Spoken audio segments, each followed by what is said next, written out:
Welcome to the Adult Chair Podcast with Michelle Chalfant, a place to delve into who we are, how we got that way, and explore what it takes to be a healthy grown-up. With an extensive toolbox and guests with varied expertise, Michelle will lead us on a journey to learn what it's like to live authentically and to love ourselves just the way we are.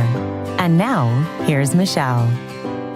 Hello, everybody. It is Michelle Chalfant, and I am happy to be here with you today. Hope everyone's having just a lovely week.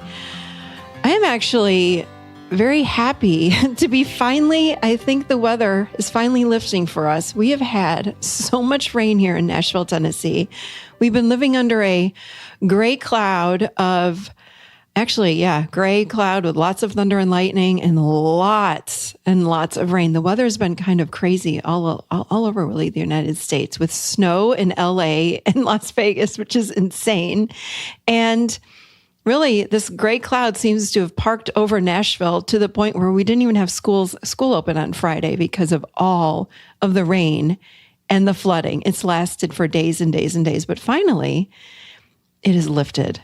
It's reminding me of living and growing up for 23 years up in Rochester, New York. No offense, because you know I love being from the North. I'm born and raised up there, and it's in my blood. I love it. But holy moly, in Rochester, it was the same way. We used to live under a gray cloud for 9 months of the year, and it has been reminded me of that in Nashville this last week. I'm like, can it stop raining? So it finally stopped raining, but boy, living under a gray cloud, I noticed that my mood, it starts to change. It's like, ugh. And I love it when it rains with the windows open and I can hear it. I love working in the rain and sitting here listening to the rain. But after days and days of it, holy moly, my mood started to shift. So anyway, today's guest is helping us, though, with all of that, our mood, and very specifically, happiness. Today on the show, we have Dr. Rick Hanson, PhD. He is amazing. And we are talking about hardwiring happiness. I love to have guests on the show that enhance the work and the model of the adult chair. And I like simple. I like simple tools that we can do every day or however often to then create big results. And that is exactly what Dr. Rick Hanson offers. And he has a book called Hardwiring Happiness. We're going to talk all about how you can, believe it or not, go from pessimism to optimism. Yes, if you are a pessimist or you are someone that looks at the glass half empty, he is going to give us tools today to flip it and become an optimist. It is possible. We can change our brain, and he tells us exactly how to do it. We had a fabulous conversation. My gosh, I could have talked to this guy for hours and hours. It was such a great talk that we had.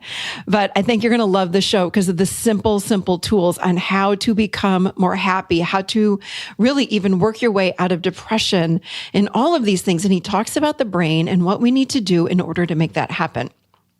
So if you don't know him, Dr. Rick Hanson, he is a psychologist, a senior fellow of the Greater Good Science Center at UC Berkeley, and he is a New York Times best-selling author. His books are available in 28 languages, included Resilient, Hardwiring Happiness, Buddha's Brain, Just One Thing, and Mother Nurture. He is a summa cum laude graduate of UCLA and founder of the Wellspring Institute for Neuroscience and Contemplative Wisdom. He's been an invited speaker at Oxford, Stanford, Harvard, and other major universities, and taught in meditation centers worldwide. Dr. Hanson has spent decades helping people turn everyday experiences into lasting happiness, love, and inner peace, hardwired into the brain. We are in the adult chair all about that. So you're going to love this podcast. But first, I want to remind you, do not forget to go and check out theadultchair.com/membership. I have created this membership site for you all that want to go deeper and learn a lot more about the adult chair model. I've spent a long time creating this, and I am in there helping you learn more.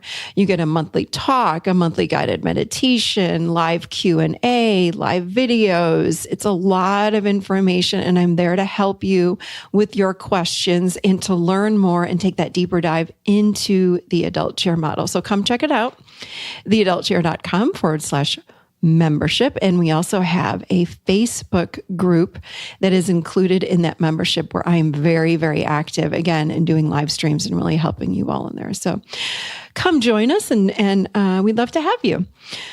Okay, here we go. Here we go with Dr. Rick Hanson. You all are going to love this, and you can learn how to hardwire your own happiness. And here we go with Dr. Rick Hanson. Welcome, Dr. Rick Hanson, to the Adult Chair podcast. We are thrilled to have you here today. Thank you so much for joining us. Michelle, truly it's a pleasure. I was really struck by, honestly, your combination of clinical depth and solidity, substance, and also tremendous warmth and accessibility, honestly. So I'm really happy to be here. Thank you so much. I appreciate that. Means a lot coming from you. So thank you. All right. We are talking today about hardwiring happiness. And I cannot wait to get the conversation started. And I'm going to start out with a question. A very light question for you. I had Dan Siegel on the show many months ago, and I asked him the same question. And I noticed that everyone has like a slightly different perspective with some overlays, of course, or overlap. So because I really want to get into how do we hardwire happiness, and I like to break things down. So What is the difference, would you say, between our brain and the mind? And I'm going to throw a third one in, and the ego. And Can you answer that in 30 seconds or less, please? Yeah, this is really good. Get ready to start the clock. So first, by mind, I mean all of our experiences, the total stream of consciousness, as well as everything inside us that is unconscious, our tendencies, our buried memories, our trauma material. That's what I mean by the mind. So right in this moment, there is hearing, seeing, thinking, remembering, wanting, suffering, and enjoying, right? We start there. Second, there is a body. There is stuff. There is the table that I'm sitting next to. There are my hands that are moving in the air. There is a nervous system. There are cells. There are quantum particles. There are bones and tissue. So clearly, based on modern science, the body is making the mind. In other words, there's a fundamental process going on in mice, lizards, monkeys, the birds I see outside my window, in which, in ways that are still not completely understood, the body, and in particular its nervous system, and especially the headquarters of the nervous system, the brain, is making our experience moment after moment after moment. And that's extraordinary, and it gives us an incredible opportunity. Because when we start to understand the mind-body synergy and integration, because it's really one flowing, integrated process with two really distinct aspects: material body, immaterial, existent, but immaterial mind. When we start to get that the two go together, we can see ways to use the body itself to influence the mind by eating good food, taking good vitamins, getting good exercise. And we can see ways to use the mind through deliberate practice, which is what you do for a living and what we're going to talk about today, through deliberately cultivating certain qualities of heart, deliberately resting attention where it's helpful and disengaging it from where it's harmful. In the process of doing that, we're using the mind to gradually shape the brain, to gradually leave lasting physical changes behind in the brain, which then in turn become the basis for lasting changes in who we are, who we feel ourselves to be. And that's an extraordinary, wonderful thing. That's the essence of what I mean by hardwiring happiness. I'm sure we're going to get into the how of it. But to me, that's the essence of the process. So I'm going to pause there, and then maybe if we want, we'll get to ego. What do you think about it? Yeah, no, I love what you said. So hardwiring happiness. What if somebody is They're just not happy. How can we as human beings change our emotional state? I guess I would call it. I don't know if you'd call it that, but that's what I would call it. How do we change that if we're someone that's not happy, that I'm reaching for, I'm on guard, I'm sad, I'm looking for what's wrong instead of, or I want to just say I'm a pessimist instead of an optimist. Can we actually change that? Oh, yeah. So the short answer is yes. Then we go into the how. So the way I think of the how is has two fundamental aspects to it, coping and practicing. So by coping, I mean doing what we can out there in the world or inside our own bodies. In other words, you're unhappy because you have a crummy job, start looking for a different job.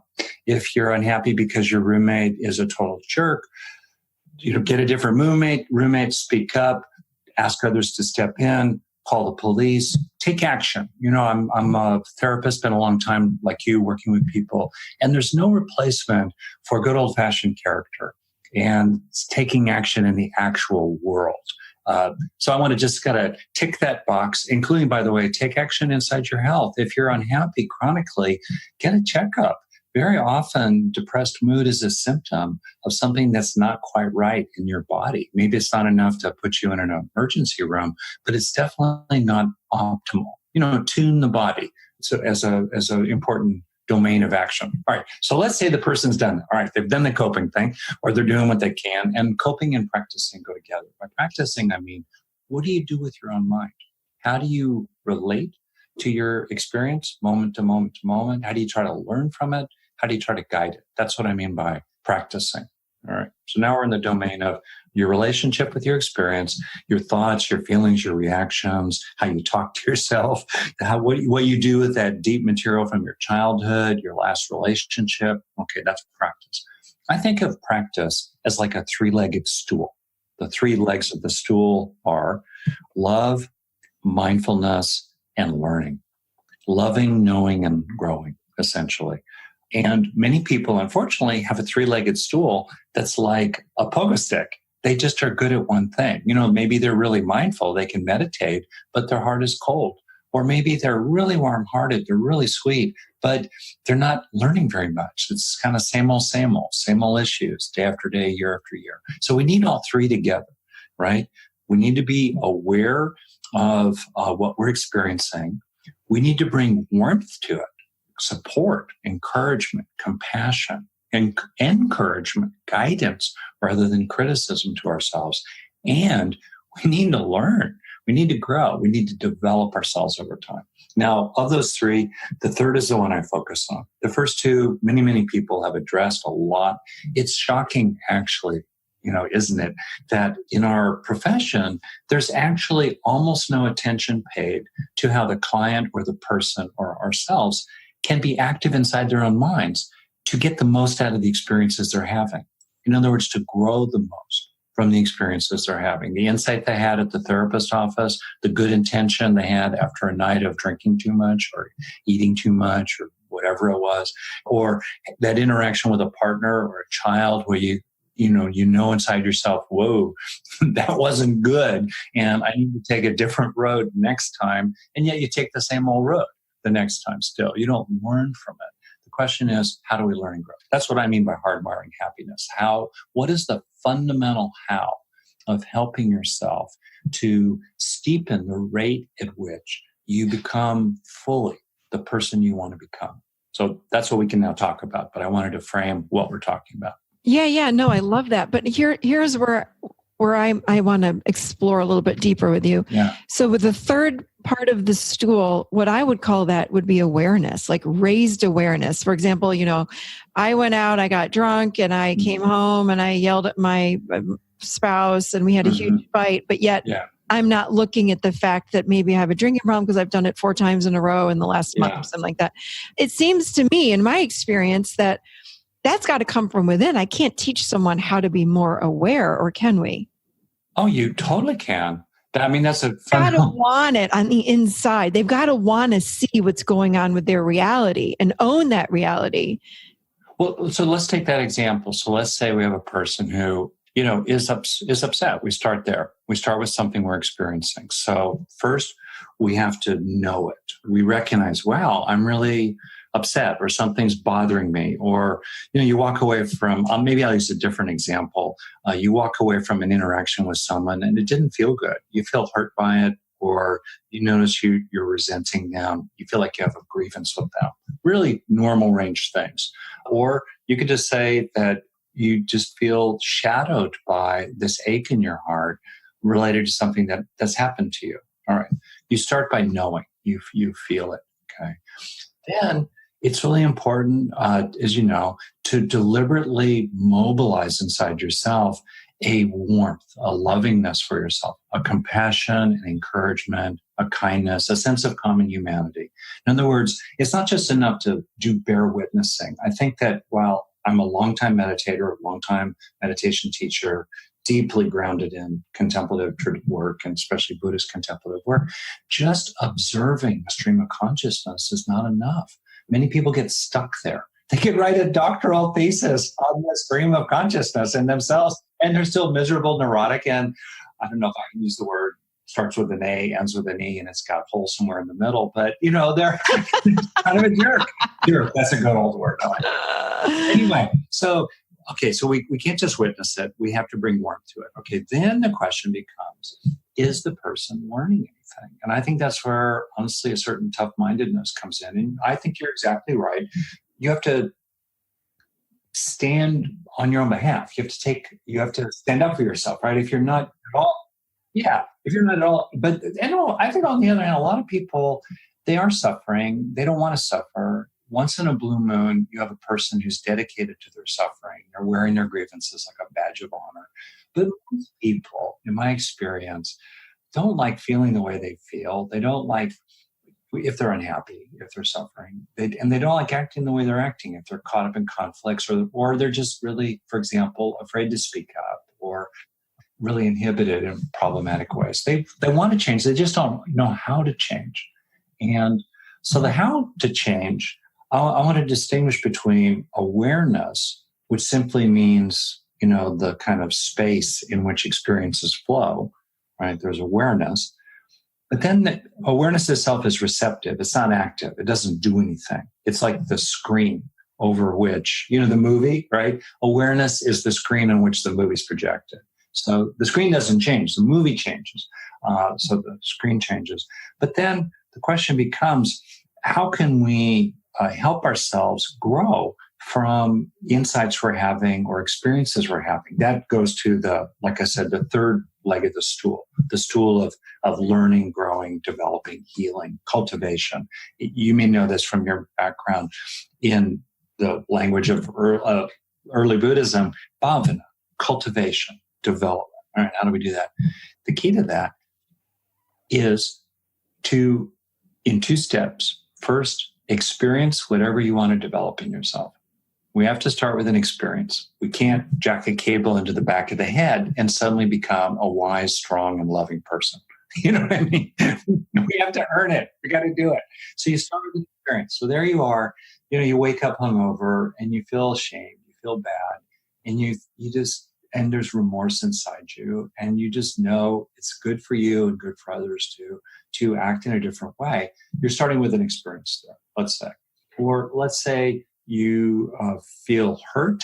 Someone has been kind of mean to you, and it's maybe stirred up material from when you were younger in junior high, something. On the other hand, and then to respond to that hurt inside yourself, you start to feel a compassion for yourself, let's say. Or you start recognizing the idea, wow, that person, that guy is not good for me. He's not a keeper. No, he's not, or no, I don't ever want anyone ever to talk to me like that again. That's useful right there. That sense of kindness to yourself, or a sense of, or a clarity about the way it really is, or a feeling of injustice, and you're going to stick up for yourself. It's not fair. Okay? So that's an experience. That's step one. Step two, once you get that song playing in your inner iPod, you have to turn on the recorder. Otherwise, it will wash it through the brain like water through a sieve. While meanwhile, negative experiences of irritation or hurt or crankiness or drivenness or stress those go right into us because the brain has what's called a negativity bias. I say it's like Velcro for bad experiences, but Teflon for good ones. We all know what that's like. So, so in the second necessary step of the change process of, well, technically I call it installation or internalization or taking in the good, receiving into yourself what it is you want to stabilize in yourself. So you start moving from state to trait. You start becoming over time more naturally self-compassionate or more naturally committed to sobriety or more naturally comfortable sticking up for yourself with people who are trying to push you around or not respect you. You change, you grow. That second step is critically important. It's really simple how to do it. Stay with the experience for a breath or longer. Feel it in your body. Focus on what's rewarding about it. Those are things that science has shown are ways to make your brain hardwire that experience into itself. Stay with it for a breath or longer. Feel it in your body. Focus on what's rewarding about it. There are other things as well you can bring to bear. I have, as you know, a lot of material that's really offered on my website. And I have online programs that really go into this in depth. But the essence is fantastically simple. But we just have to do it to stay with that experience, not rush on to the next thing, not let other people rain on your parade, not change the channel so fast, stay with it for 5, 10, 20 or more seconds in a row. Open to it so it becomes very embodied and rich.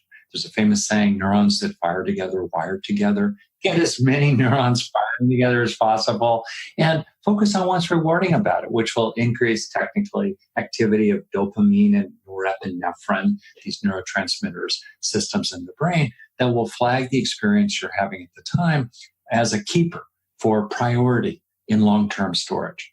I love that it just takes 30 seconds or less. That we need to focus on this and we glaze over the good and we're always sorting for the negative. It's so wild, isn't it? Yeah, and it doesn't take much time to really start rewiring. I know. I love that. Like 30 seconds or less, but I think we have to slow down because we're so quick to go, oh, but what else is wrong? Oh, what else is wrong? Oh, but they did this. No. I know. It's like the movie. What's showing on the screen? It's kind of really straightforward. And we're so caught up, right? There's a saying in journalism, if it bleeds, it leads. All right. So we're really caught up, like, the horror show and the movie, and we get fascinated by it in a weird way. Or we just loop round and round and round our grievances, our resentments, doing laps around the track. Yeah, we've got to stop ourselves, just pause. What I would call step into the adult and go, wait a minute, what's true? Yeah. And what can I find that might be good about the situation? Where's the pot? What can I bite into right now that's not negative? Yeah. We have to sort for it. Yeah. And then once you experience it, stay with it. Experiencing does not equal learning.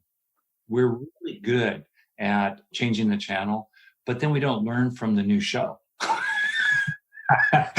So true. It is true. Like people go, I'm stressing about my fill in the blank boss, job, body. I look out the window. Oh, flower, pretty. On to the next thing. And then we're on to the next thing. Yeah. Instead of pausing and anchoring it in the body, like feel that. Just feel that just for a moment. I know you have step 3, but I want you to just tell people what neuroplasticity is.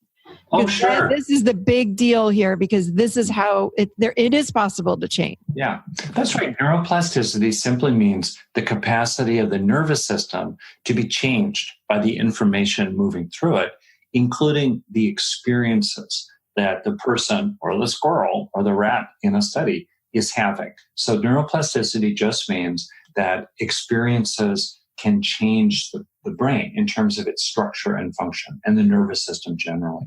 And this is now the kind of the new word, but it's been understood for a really long time that if there's any kind of learning, if a child learns to speak, right, or read, or be more patient, or not bonk his kid brother on the head with the train or something, if there's any kind of learning, there has to be an underlying physical change as the basis for that healing or growth or development, right? And that's and what enables that is neuroplasticity, the plastic or changeable nature of the nervous system.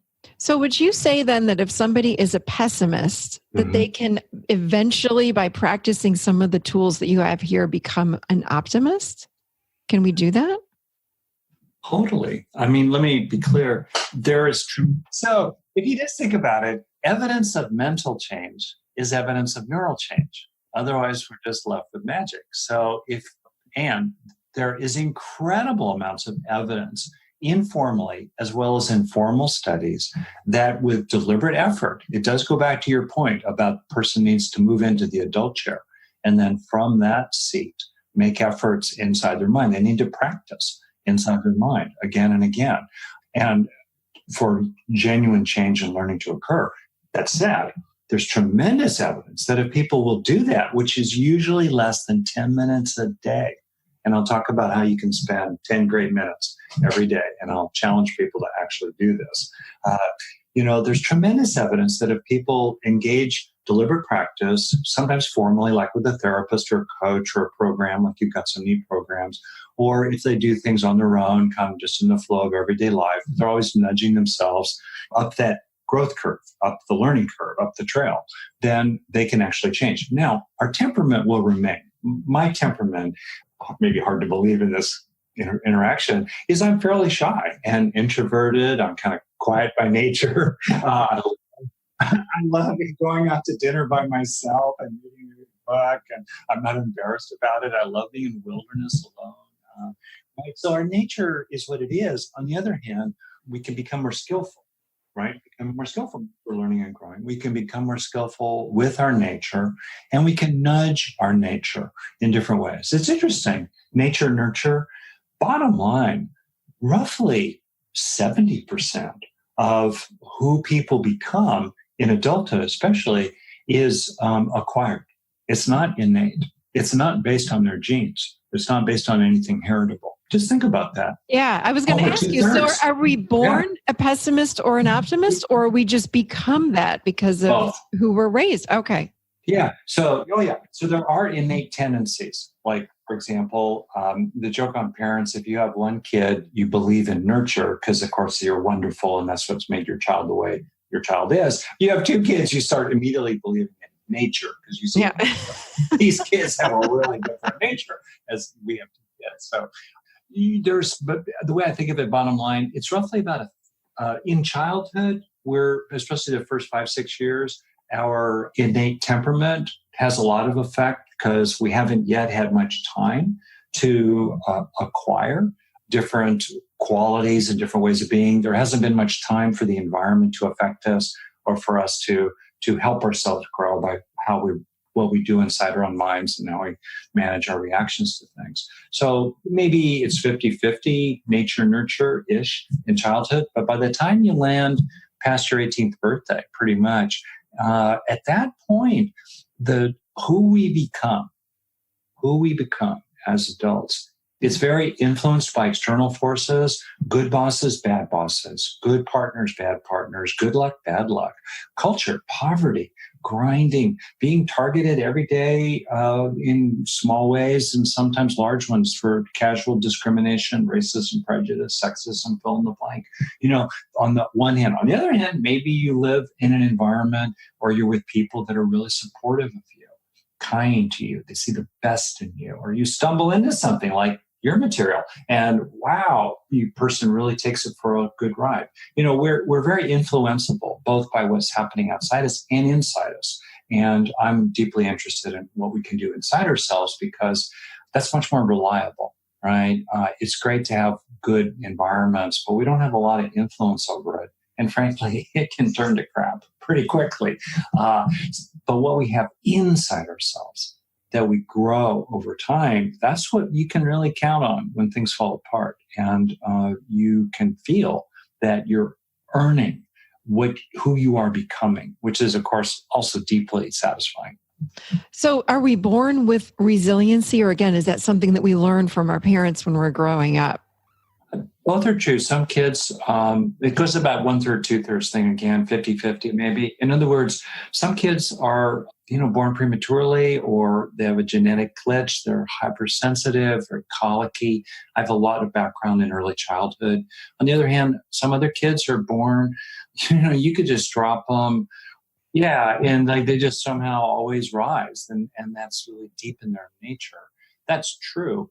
Then parenting lands, big, big sis, big brother land, the kids, the neighborhood, the social structure, the schools you're in, social class makes an enormous difference in the first 10, 20 years of a person's life. Those influences, then also what you do with it. Like, I don't know about you, when I was really, really young, I was miserable, but there was inside me, maybe based on something transcendental or I don't know what, but there was inside me this unbreakable core that I was not going to be miserable for the rest of my life. Maybe that was part of my nature, but then I had to do something about it. And that's where who I became was much more acquired, much more developed from the inside out. Interesting. So can we increase resiliency? I guess you're going to say yes to this question, but yeah. As adults? 100%. And much research that shows that we can. I have a really neat online program, the Foundations of Well-Being, which goes through 12 strengths. In other words, to have any kind of lasting well-being in a changing world, we need to be strong. We need to be resilient. That gives it teeth. That gives it truth. Okay. So how do we be resilient? What makes us resilient? Not just to survive the worst day of our lives, but to thrive every day of our lives, to manage challenges every single day in our ambitions, in our families, and in, managing the material inside our minds, left over from childhood. So that's what resilience helps us do. It helps us walk evenly over uneven ground. How do we do that? Well, we need strengths inside. We need various strengths. And I have this online program, Foundations of Well-Being, that in a really structured way takes people through these 12 strengths of compassion and self-compassion. That's the first strength. You've got to get on your own side. You've got to be for yourself. That's the basis of everything. Then the other strengths include mindfulness, learning, grit, gratitude, confidence, which has to do with self-worth, calm, motivation, intimacy. And then the last three strengths are courage, aspiration, and generosity. You can just get immediately that if you develop any one of those, that's going to make you more resilient over time. So, and we are able to do that. We're able to do that. People, for example, can sit more in the adult chair. They're going to become more resilient over time. Yes, so true. And I like how you said we've got to be on our own side. One of the things that I share with my clients is, and even on the show, I talk about you've got to focus on yourself. It's got to be all about me. And that's not selfish. If I don't know what I'm thinking, what I'm feeling, where my thoughts are, then I'm unconscious again, So I always say it's all about me and it's not selfish. So I like how you said that. I really like that a lot. So true. We got to tune into ourselves.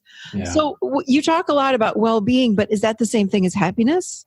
Great question. So people use these words differently. I'm okay with, local jargon, in other words, or local dialects, however you want to use the words. But fundamentally, when I mean happiness or well-being, I mean a combination of what is called hedonic well-being. Like right now, I'm really enjoying this conversation. I'm looking out a window. I'm seeing some flowers starting to bloom where I live, just north of San Francisco. That's hedonic well-being. My coffee tastes good. I like the fact that I'm holding a pen in my hand here. I have a nice pen. I like my pen. It's cheap, but it works. Okay. You see your kid running in race. Your cat crawls into your lap. That's hedonic well-being. It's a lot of what everyday happiness is about.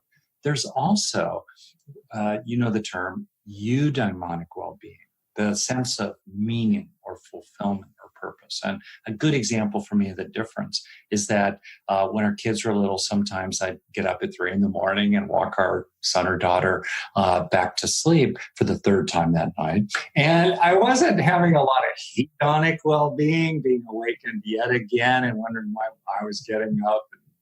It was my job. So anyway, but it was the most important, fulfilling, and meaningful experience of my life, right? That's eudaimonic well-being. The two go together.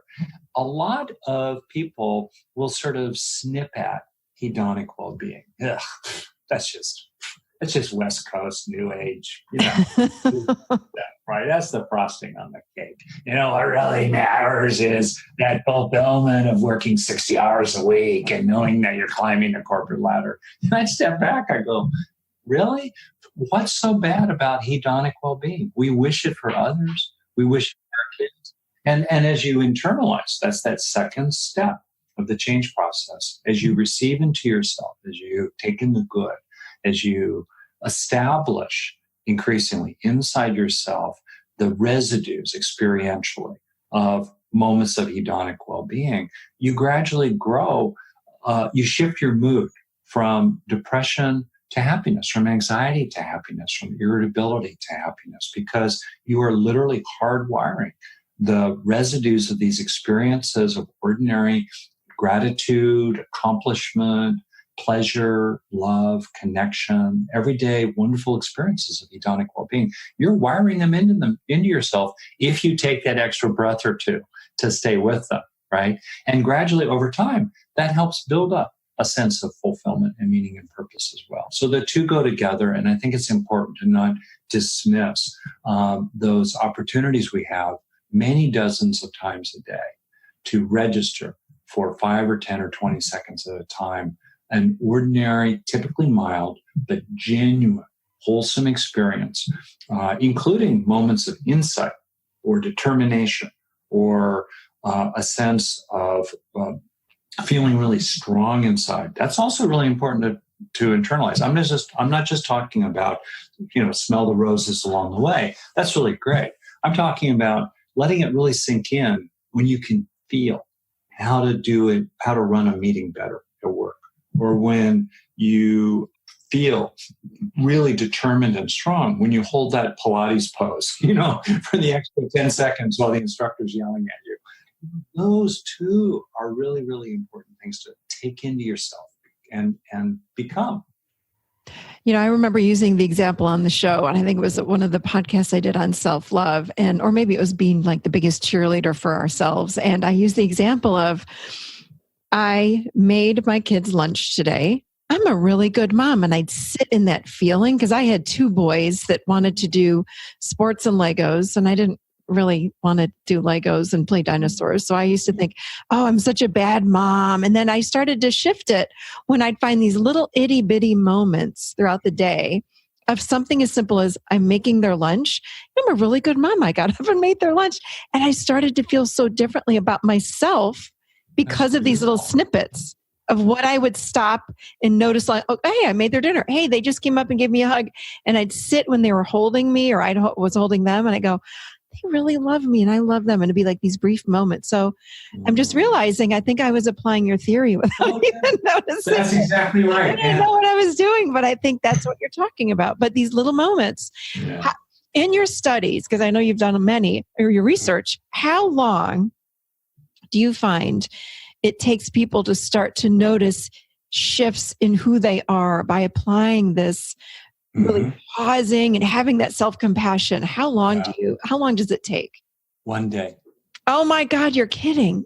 No, I'm not actually. And so the research is that there's a dosing effect, just like with anything. If you think about it, like I have a treadmill in my garage and I get on it most days. If I get on it for 1 minute, I'll have a little benefit, but it's not like getting on it for half an hour almost every day. So there's a dosing effect. So it is true that the more we do this, the more we practice, to go back to practicing, the more we bring, loving, knowing, and growing to our own minds, the more we're going to get out of it. That's completely true. That said, my observation of people is that if they say to themselves, okay, I'm going to take the 10-minute challenge. So I'm going to give you the 10-minute challenge here. And it's really okay if actually they spend a minute over the course of their day rather than even 10. But if they say to themselves, I'm going to focus today at least once, if hopefully closer to half a dozen times, I'm going to focus today on experiences that are valuable to me. Moments of learning, moments of easing, moments of bringing compassion to myself, moments of closeness with my dog, my child, my partner, whatever it might be, spiritual, religious experiences, a sense of prayer or a relationship with God, whatever is meaningful to a person. I'm going to linger in those experiences for at least a breath or longer, several times a day. Just that changes how you orient to your day. Because suddenly now you're looking for opportunities. Suddenly you're also starting to register because you're starting to see, wow, there are so many chances in a day, in most people's lives, to have some kind of experience that is soothing, inspiring, strengthening, wising, right? Many, many times a day. That itself will change your day. And then if people actually do this, because baked into this practice are a bunch of bonus benefits. Because to rest in how nice it feels to be petting your cat or brushing your daughter's hair or putting on your favorite cozy sweater, if you just rest in that, it draws you into the present moment. It's a mindfulness practice. If you think of it, it's a micro mindfulness practice. Completely. Yes. Yeah. Say that. Like even like petting it. Like I think about when I pet my dog, I'm like, I have two, but I'm like, I love them. And it's in that moment present with it though, and letting it land. I call it letting it land on it. Yeah. Oh my Beautiful. gosh, I love this. Yeah. And it baked another bonus benefit. It tends to draw you into body awareness. You can feel it in your body. So you move from, I see my dogs, they're happy. That's the idea. Then you maybe have a little subtle feeling like, oh, this is sweet. And then you start to feel it spreading in your body like a warm glow. That's a bonus benefit too. So, and baked into this as well is a fundamental stance of being on your own side, of being for yourself. You're trying to help yourself. You're trying to receive and take into yourself what's good for you. So just this that I've described will probably take a person a minute or two a day. And yet the doing of this is truly transformative. And then over time, there is a dosing effect. You start doing it more and more. It becomes a habit. I was just going to say, it's naturally, you probably, with the neuroplasticity of the brain, you start then sorting for the good every day. Yeah, that's exactly right. A little bit more. Have you ever worked with people that were clinically depressed? Mm-hmm. Because I've worked with some people and we've done similar things to what you're saying. I'll say, what's good? Because they'll say, nothing's good in my life. Everything's awful. I'm like, yeah. Do you like feeling the sun on your face when you wake up in the morning? You're like, well, I guess so. I'm like, why don't you sit outside tomorrow morning and just enjoy the sun? And it's like one itty bitty thing that starts to build. So can you tell us just a tiny bit about what's been your experience with really, truly clinically depressed people practicing some of your tools? Totally.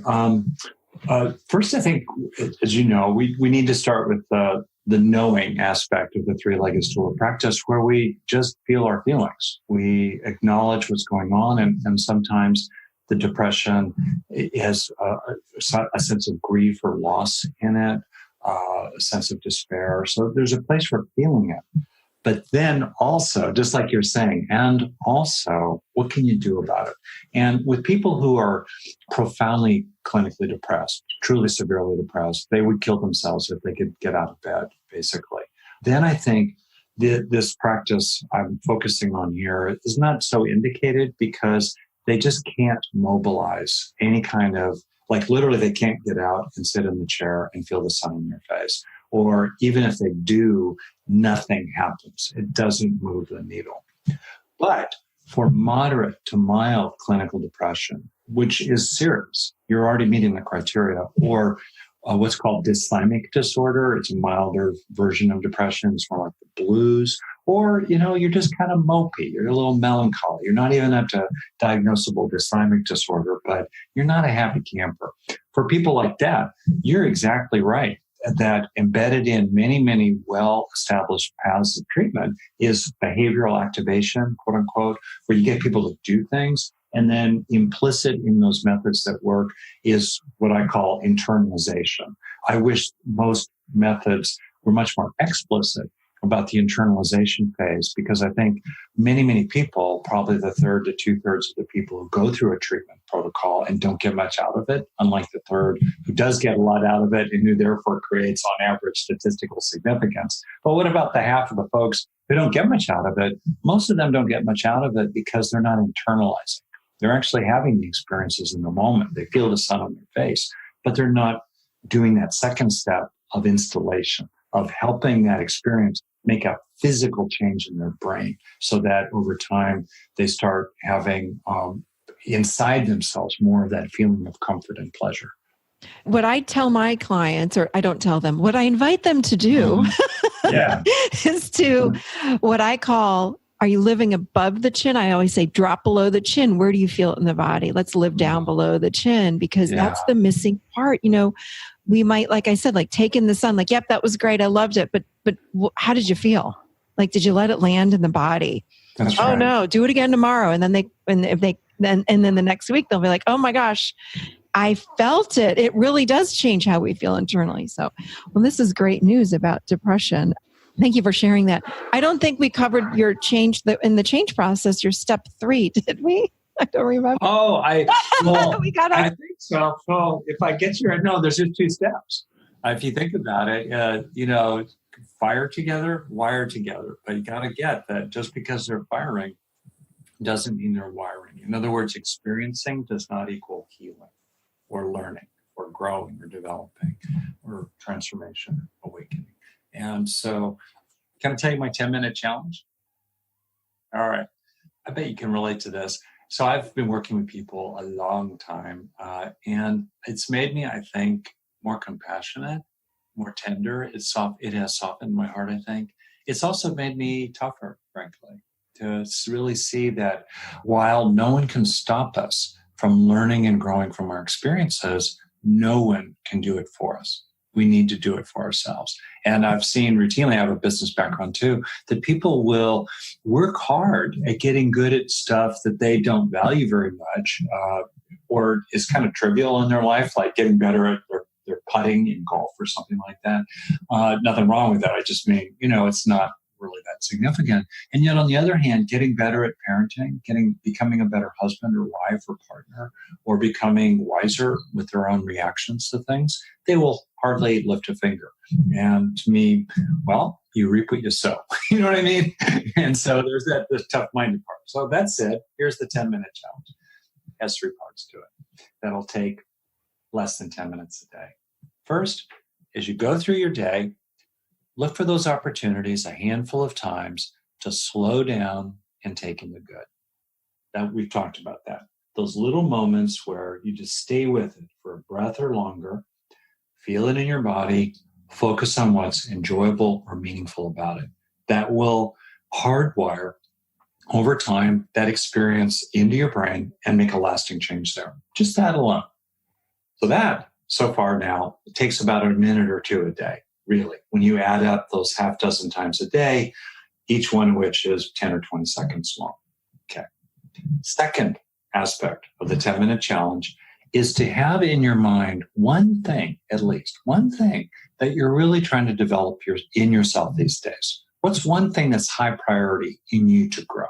Maybe it's simply the feeling of sitting in the adult chair, and that's your focus. You're zeroed in on that, and you really want to develop and stabilize that inside yourself. You want to grow that as a trait, as a stable quality of yourself.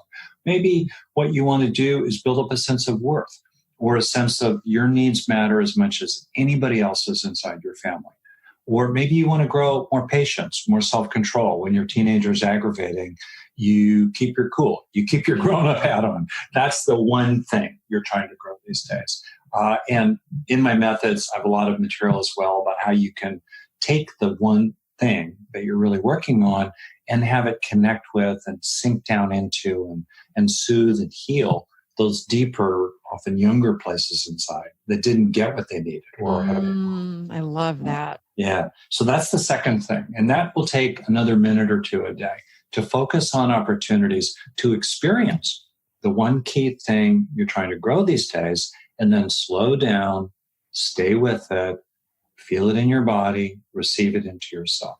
Okay, that's the second aspect of the 10-minute challenge. Now we're probably up to about 5 minutes a day. All right. The third aspect of the 10-minute challenge is to set aside a meaningful amount of time every day, 1 to 5 minutes, where you drop into what I call deep green. You drop into, as best you can, a really felt sense, as best you can, of peace, contentment, and love. You're calming your body, you're focusing on exhaling, you're recognizing that whatever the future may hold, in this moment at least, you're basically okay, you're still breathing. You drop into a feeling of enoughness already, contentment. It's nice to have more, but you can seek more, you can be ambitious with a felt sense of enough already, happiness already, and love. Whatever might be challenging in relationships, your own heart is good. There's compassion and kindness, lovingness radiating out from you. Also, you can receive into yourself from both the past and the present those who have cared about you, who have appreciated you, even if they drive you crazy sometimes. And you just marinate in this deep feeling of resting with a sense of fullness and balance, so that a sense of not enoughness, of something missing, something wrong, which drives the craving that creates suffering and harm, falls away. That's the 10-minute challenge. So on the third point, is it necessary to sit with your eyes closed, or is it something you do at a red light? Yeah. If you can do it for a minute or more. Now, most red lights are shorter than a minute. So, and you got to go into deep green. Your heart rate has to slow a little. Your breathing has to calm. Deep green is the resting state of the body-mind. It's our home base, because our home base is our resting state. It's where we go to when we're in equilibrium, when we're stable. And there's a lot of material I've done about why deep green is so important, because we spend so much time in the red zone, or you could say the pink zone, racing about mild to moderate chronic stress. That's not good for us. That's not Mother Nature's blueprint for how to help her little, animal critters, including us, live long and well and with love still in our hearts. And it's enormously powerful to just know what it's like for a minute in a row, let alone 5 minutes in a row, to create a sanctuary. It's like you go into the temple and you say, hey, world, I'm closing the door right now. I'm going to go into my inner temple, my inner sanctuary. And for this 5 minutes, I'm going to give this to myself. I can worry when I step outside the temple. I can get mad. I can resent. I can focus on my hurt. I can get agitated. But right now, I'm going to soothe the soft animal of the body, as Mary Oliver, the poet, puts it. I'm going to calm down. I'm going to appreciate what I have. I'm going to focus on what I am grateful for, what I am thankful for. I'm going to rest in a lovingness that's deep in my nature. No one can stop me from being loving deep in my nature. Oof. Even the doing of that, if you have any sense of the Buddhist tradition of the Buddhist drive theory of suffering based on craving, the sense of something missing, something wrong. When we rest in the feeling of enoughness already, fullness and balance, that takes us out of the red zone of craving and is a deep alternative to the ordinary habit of feeling like vigilant and worried and unsafe, the habit of being driven or frustrated or disappointed, and the habit of clinging to other people and searching for love in the wrong places and getting caught up in resentments and grievances with other people. Is that like the red zone that you're talking about? That's the red zone. Is there a quick way to go from the red zone to the green zone that you're talking about? Good question. All right, we're in deep stuff, so I'll try to do it fast. Yeah, so people say, I'll just do it like this. So think as a framework, 3 basic needs. We all have these needs. They summarize almost everything about us. We need to be safe, satisfied, and connected. All right. The way we go about that is we avoid pain and harm.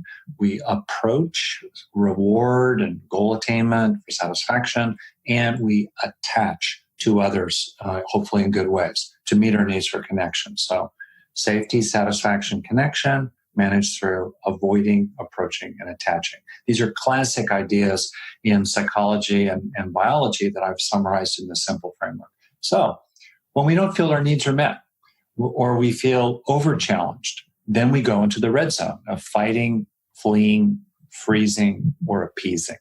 Classic material. And we need to be able to go into the red zone occasionally. Suddenly your house is burning. You got to race around the house, gather your stuff, and get your kid out the door, right? Or it's the hills around you. I live in California. We've had a lot of wildfires recently. Sometimes you got to rev up. Sometimes someone's coming at you, or you're in the wrong place in town at the wrong time of night, and you got to deal. Okay, but the plan, the blueprint biologically is to have very infrequent and brief episodes of red zone stress.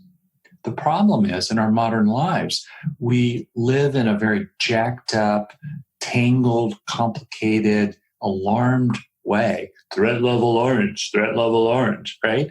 That puts us in the red zone. And then to basically kind of get out of it, we do stuff like overeating, over drinking, over TVing, et cetera, which is like a short-term relief, but actually starts accumulating different kinds of stress. And then we wake up the next morning, strap on our business suit, and do it again, day after day after day. Yeah, while raising kids along the way in a village that looks more like a ghost town rather than the village that we really need to raise a child. So that's the red zone. The alternative to that. So great question. When you're, for one, try to build up strengths inside that goes back to those 12 strengths that make us resilient so that when challenges come, we can deal with them from the green zone in which there's an underlying sense of calm and contentment and confidence in the core of our being in terms of those three needs: safety, satisfaction, connection. There's this core inside. Like, for example, I've done a lot of rock climbing and, my safety was being challenged, but I was still having the time of my life because I felt resourced. I've also done, a lot of business.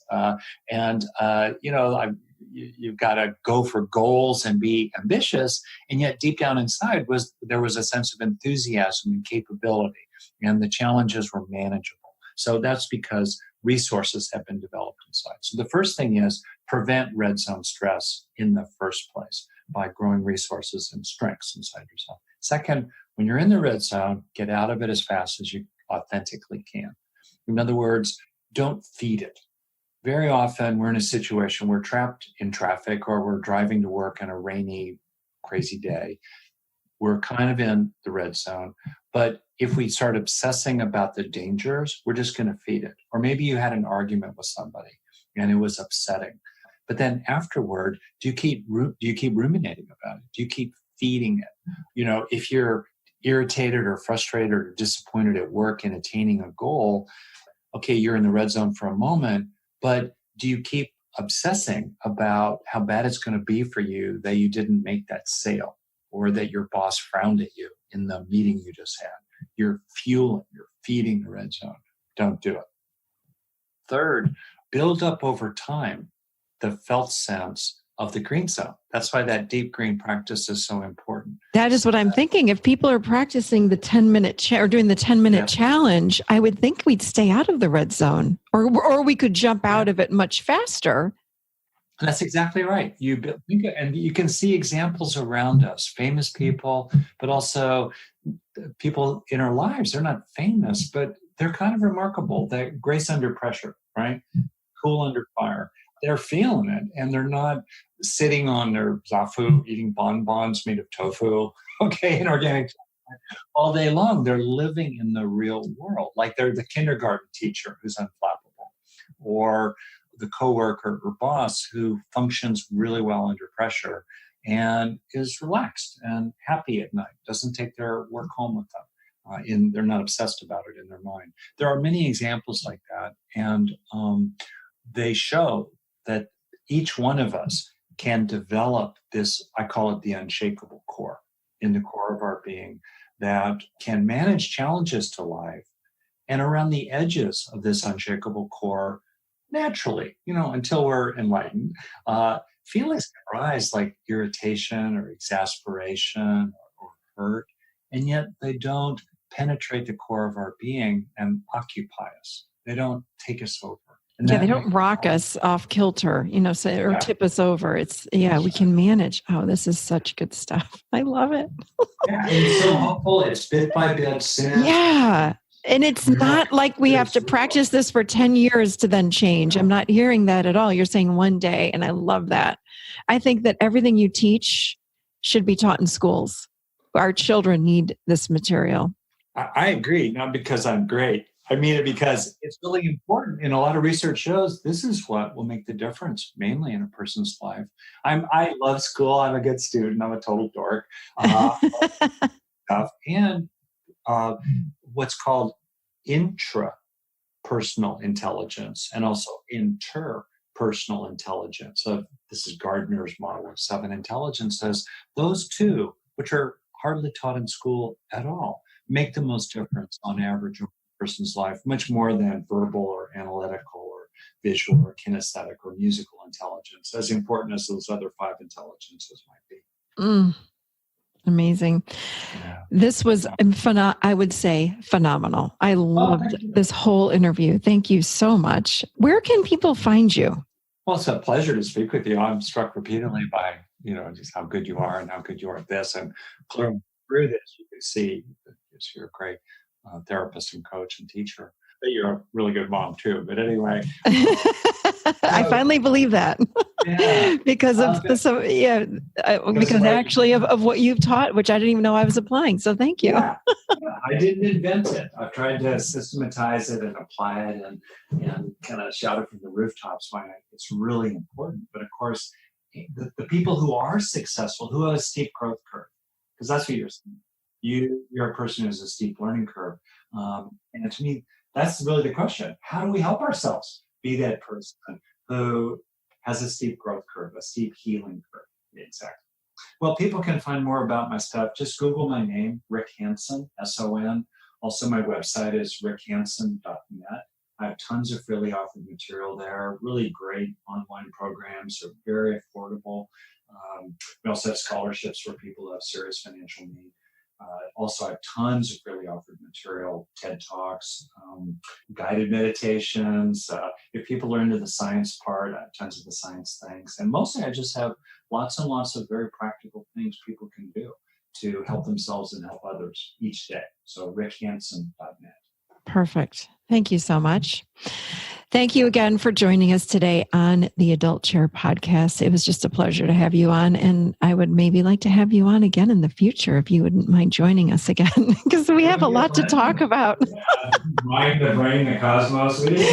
I know, we need a few hours to talk here. So thank you so much, though. We really do appreciate you being on today.